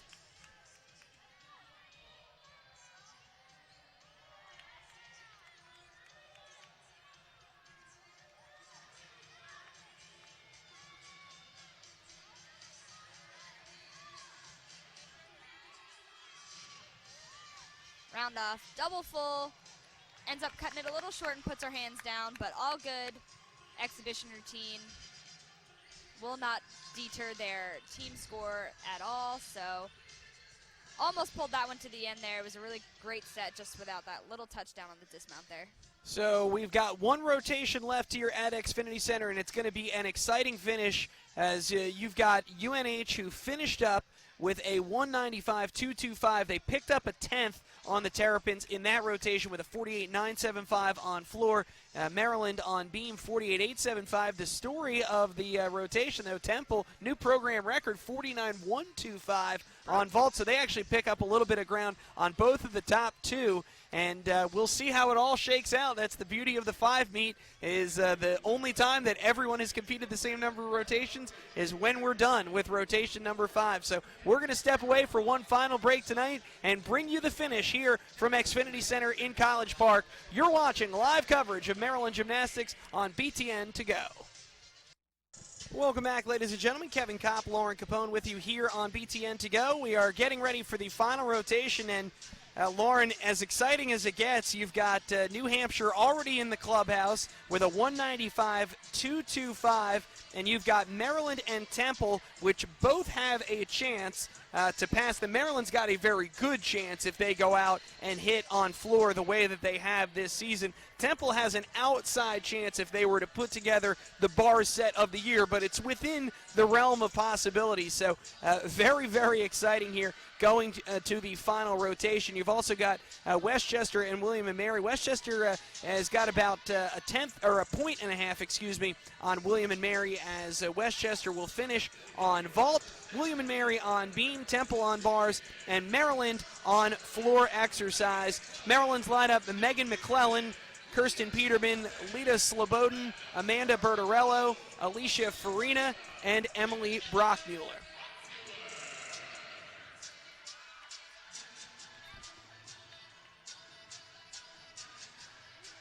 And so, Lauren, we talked about it a little bit with Sarah Fowler, the senior, up last in that beam lineup, her final routine at Xfinity Center. You've got the other two seniors on this Maryland roster, Leah Slobodin and Emily Brockmuller, who are both in the floor lineup. So that same kind of emotional resonance for the two of them as they try to lead their team to a victory and possibly to a new season-high score here in their final meet at home. Yeah, and how special for them to close on floor. I mean, maybe I'm partial because I was a big floor competitor when I competed, but there really is nothing that compares to competing floor at home. And, to close out your career in a floor routine like that, that's something that'll stick with you for years and years to come. So hopefully they will close things out and really make it happen, not just for the team and this day and, trying to get a new season high, but also for themselves to just have that moment to take with them, from here on out. But a sophomore will start it off, Megan McClelland, who has been their leadoff on this event for a good chunk of the season. And talking about those great Maryland leadoffs, she has given them a good number, 9-7 or higher in 6 of the last 7 meets. Exactly what you want from that first competitor out of the gate. And she should feel super, super calm, right at home. Her equipment to open things up. Round off double pike, straight up. We got a nice 2 pull down fist pump from Brett Nelligan on that one. That's how you know it's good. That's how you know it's good. I'm telling you, it's a surefire mark.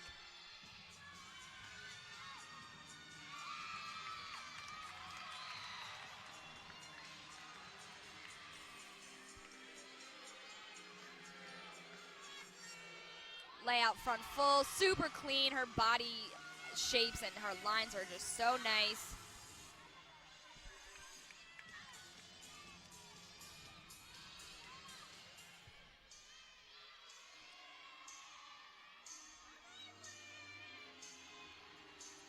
Switch side Popa.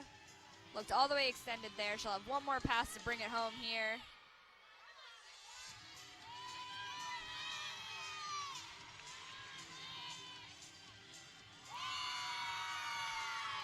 One and a half punch layout, super clean. Like you said, lead off, that was where it was at. Nice and clean, super consistent. I think she'll continue on that trend of posting a score above 9-7 with that routine there. Getting another look here at her opening pass, that round off double pike.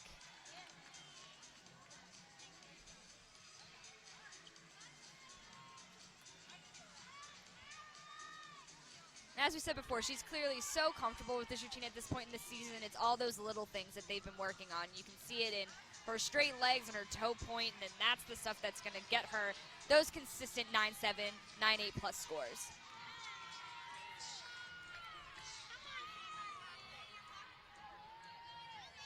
And the scores coming up now for McClelland.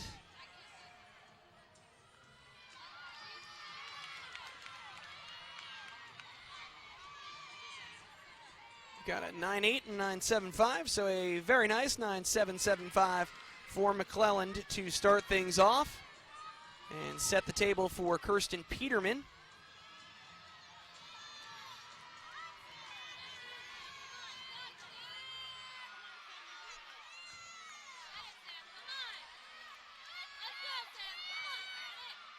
And, you know, we talk about pressure for UNH. They're actually sitting right behind us watching this last event unfold. So, like you said, really sitting there biting their nails, you know, hoping that their 195, 225 holds for enough for them to take this meet. Yeah, I've been with a lot of Georgia teams in SEC and NCAA championships that finished on a bye, and there is no worse feeling because at least if you're out there, you feel like you have some control over the outcome, but it is a very powerless feeling for UNH right now as they sit and watch this routine from Kirsten Peterman. And a gorgeous double tuck to open. And she has been having herself a day, so hopefully she can close out not only, you know, a good second up routine on floor, but a final and fourth routine for herself in the all-around and a heavy pack of all-around gymnasts today. And she's been getting better as the day has gone on. 9-7-2-5 vault, 9-7-7-5 bars, 9-8 beam. And rolling right through, gorgeous double pike there.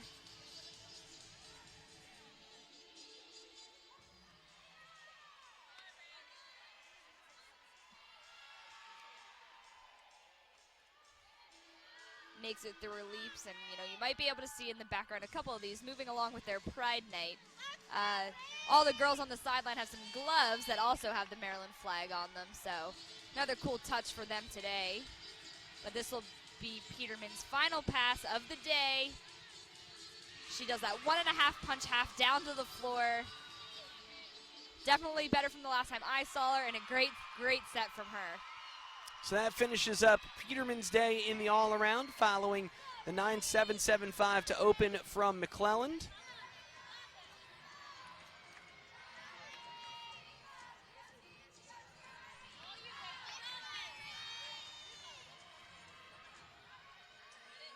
Getting one more look here at that double tuck that she opened with.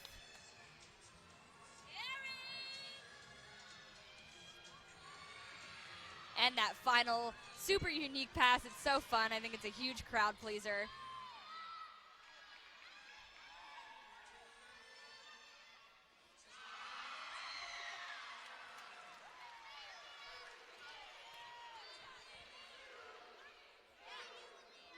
Peterman's got 1-9-8-5, and she'll get a 9-8 along with it. 9-8-2-5 for Peterman. So a very, very nice day in the all-around for the freshman.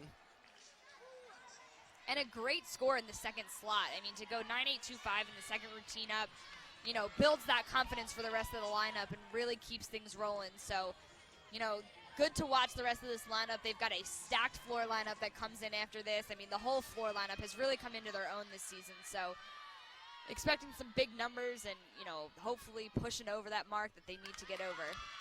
Yeah, they've had a great year on floor. Their RQS is just about as close as you can be to a 49 even, and they've gone as high as 49.450 on floor this year. So they've got the potential for big numbers. And now, for the final time here in College Park, senior Leah Slobodin.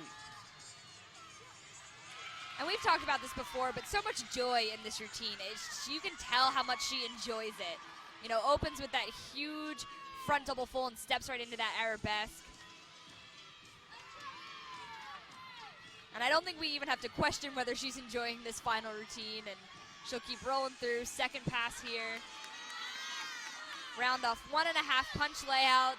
Super clean.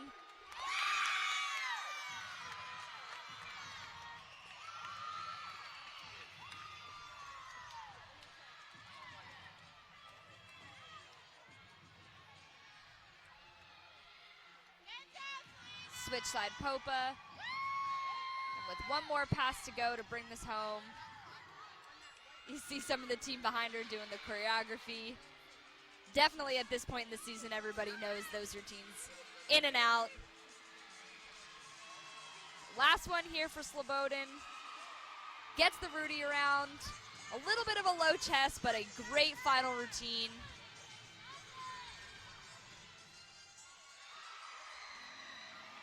And all smiles from the senior.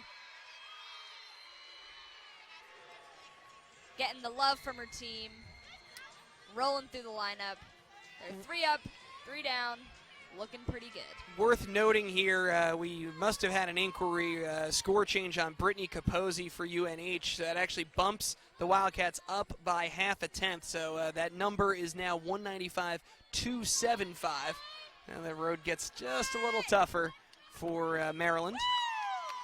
But Maryland, I will say, is the master of those little tents. You know, we've talked about it before. At this point in the season, like, I can tell that they're focusing on pointed toes and getting your feet together on landings and things like that. So if anyone's going to do it, it's going to be this Maryland team. And, you know, with some powerhouses in the back end of this lineup, we'll see how it goes out. They don't beat themselves. I think that's the real key. They don't put themselves in positions where they have to scramble, where they have to get outside themselves. I mean, this is a freakishly consistent team, and Leah Slobodin just put up 9.75. We've got 3 left: Amanda Bertarello, Alicia Farina, and Emily Brockmuller. And beginning that trio is Bertarello. And I think I say this every time I see her. She's been on some other events this season, but a mainstay on floor, and she has this thing that you don't come across too often in gymnastics, and that is grace and power. It is the most amazingly beautiful combination, and I commend her all the world for it. I know some of it's probably not her fault, just, you know, how she was grown, but so far with a gorgeous double pike to open, that 1.5 tuck right there, flawless. And then she'll show off her lines with those leaps, that switch ring, torchete half to a wolf full.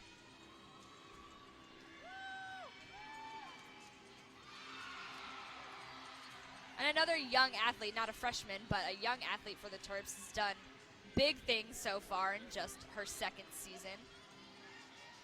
Her season and career high this year, a 9.9.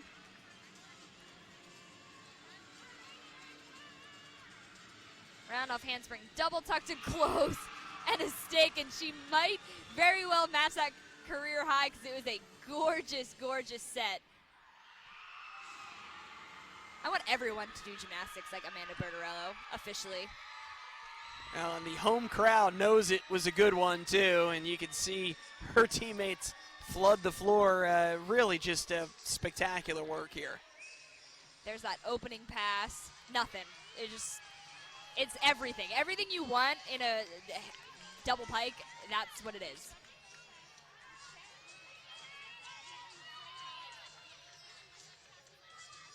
You can see her digging in, wanting not to even take. You get that lunge with no deduction. but she wanted that 2-foot stick right there. Yeah, take it. I love a good 2-foot stick. Going to be a 9.85 for Bertarello. That's the high number thus far for Maryland on floor. So in great shape with 2 routines to go. Alicia Farina and Emily Brockmuller remain.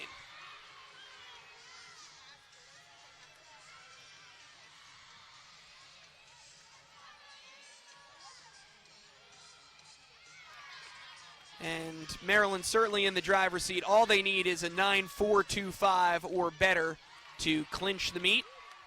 Of course, all of our scores are unofficial until everything is signed, sealed, and delivered. You got to see the very end of the bars routine there from Temple freshman Daisy Todd. So she finishes up her night in the all-around, and that finishes up the evening for the Temple Owls as well.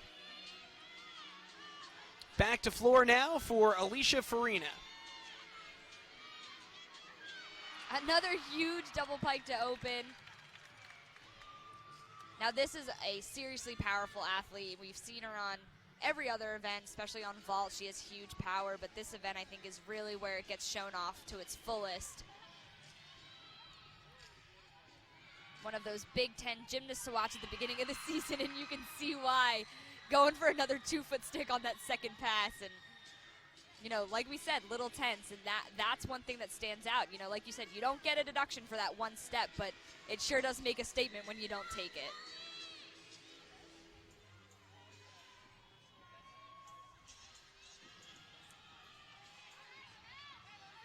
One of my old partners at Georgia, Cassidy McComb, would call that a man stick.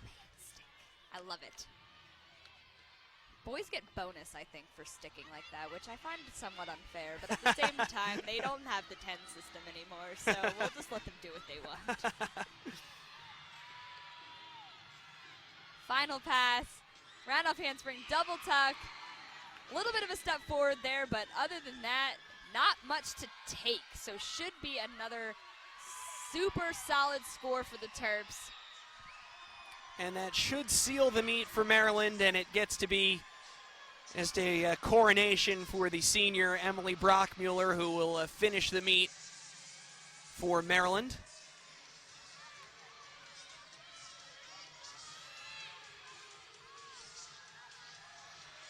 Another look at the routine from Farina. There's that second pass, and boy, you can tell by her reaction she knew. She knew that was a money pass.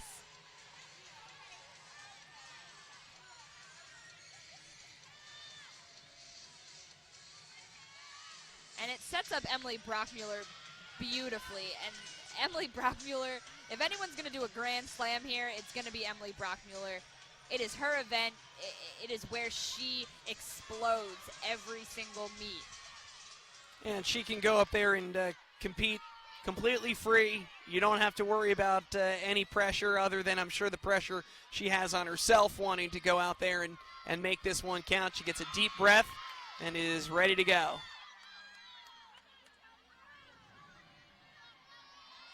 The final senior to close out the final home meet.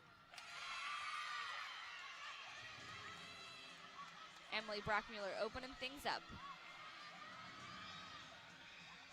Cold stuck double pike. Maryland loves a good man stick. They're officially my favorite man stick team.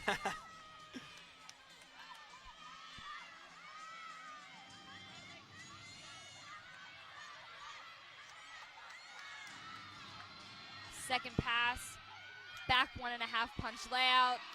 So controlled, so it makes it look easy, and nothing that she's doing is easy. So if you're making it look easy, you know you're doing it right.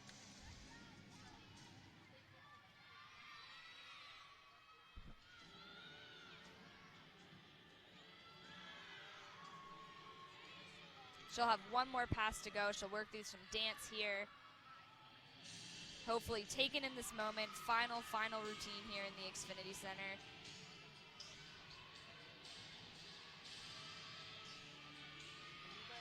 One more pass to go for Brockmuller. Round off handspring, double tuck. A huge smile. Alan, she deserves it. Unbelievable finish. Unbelievable. The whole team floods the floor. Crowd goes crazy. What a way to finish for the Terps. Boy, and this is a team that, even a couple weeks ago had been putting up good numbers on vault and bars, and it was a matter of whether they could sustain that momentum through beam and floor. But they are a team now that gives nothing away anywhere, and they saved their best for last today with some great floor routines.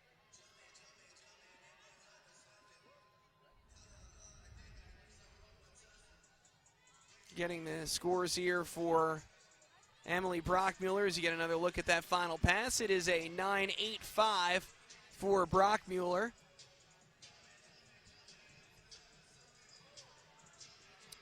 So while we wait for all of the final totals, we know two things. One, Maryland will take the win in this 5 meet here at home for the final time this season. And two, they will do it with a new 2017 season high. So just a great night all around for the Terps. Yeah, and they'll have one more exhibition routine here, and, at this point, they might not know the exact marks, but you got to have the good feeling about it, so they're just going to have themselves a little party, I think, now on floor to close things out with Dominica Trotter. Handspring double tuck, super clean, great chest on that.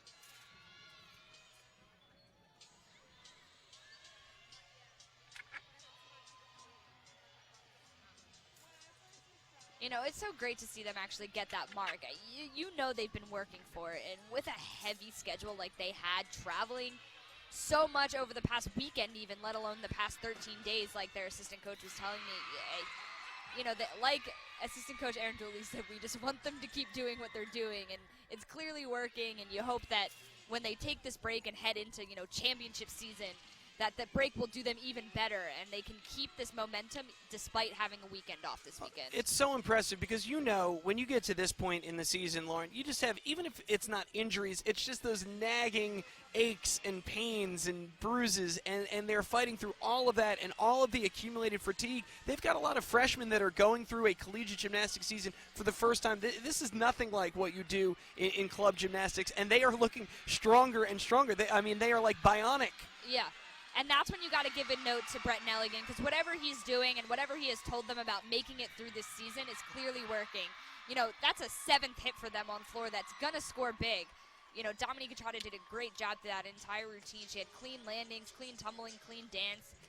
And, that just is a testament to whatever their coaching staff has been doing, whatever their secret is, it's really, really working for them. And, that means that Coach Nelligan and Coach Dooley have really done a great job of understanding their team, knowing how they're going to move through this season.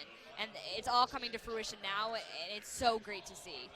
So Maryland will take the win tonight here at home, and they do it in style with a season-high 195.8, capped off by that 9.85 from Emily Brockmuller.